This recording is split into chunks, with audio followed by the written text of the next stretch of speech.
Dylan Robichaud. Man, the trees and the power lines are down out there, and it's just kind of crazy when you see all the weight on the branches and whatnot. Look at this fact that I brought up for you. Just a ½ inch of ice weighs 500 pounds on power lines, and you can add trees to that list. That's why even tonight we got a quarter, maybe a third of an inch of ice, and you just look outside, you can see all these trees just like weighing down to the ground. That's because an inch of ice is 500 pounds. It's kind of crazy stuff. If you do see any down power lines out there tonight or throughout the day tomorrow, don't get within 30 feet of them. Always assume that the line is active, because you could definitely get electrocuted, especially because the ground is wet out there as well. Don't ever touch a down power line, right? Hopefully that's common sense, but you just got to be extra cautious, and don't ever attempt to move it. If you're in your vehicle, don't drive over it either. All very important things. Just let the power crews do their job, and that will help to expedite everything that much quicker. Live look right now in downtown Eugene, where finally, man, it took longer than we thought, but we made it to freezing, and I think it gets a lot warmer, a lot faster over the next couple of hours. That was a live look at Roseburg, by the way. We'll call it one more hour of freezing rain, and then all tomorrow we'll just be looking at some light to moderate showers at times. So we just have that plain old rain throughout the day.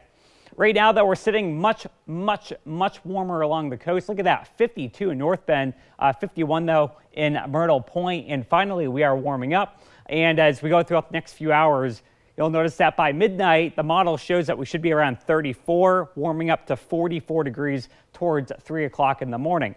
So here's the plan. By 1 o'clock in the morning, we're continuing to get this onslaught of moisture.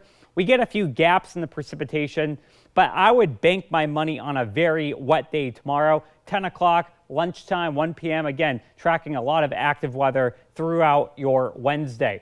Tonight, though, we drop down to the 20s, and again, we already had our nighttime low, so it's not going to get that cold tomorrow morning. By the afternoon, though, we're talking low 50s, so it does warm up quite a bit. Jet stream is right on top of us. What does that mean? We get round after round after round of rainfall through the end of the work week and heading into the upcoming weekend. Next weekend, you're looking at Sunday. Things continue to be very wet and stormy around here. But we make a 180 turn around in the forecast. Over the next 2 weeks, look how warm it's going to be across the lower 48. Same thing can be said here closer to home. Confidence is increasing that temperatures will be well above normal going into next weekend. And in fact, if the average is 46, we're talking mid-50s a week out from today. So things do get a lot warmer very fast. 7-day forecast shows that we're looking at a pop-up shower on Friday, and then things will be pretty stormy going into Saturday and Sunday. Umpqua Basin, though, look at that, almost near 60 by Monday of next week. That is hard to think after how cold it has been over the last few days. Snow levels also increasing. Maybe that's not good news if you are a skier or a snowboarder. And then here in the valley, it gets cold on Friday. It gets warmer for Saturday and Sunday. We'll be right back. It's the year-end clearance at Kelly's. Ring in the new year with big savings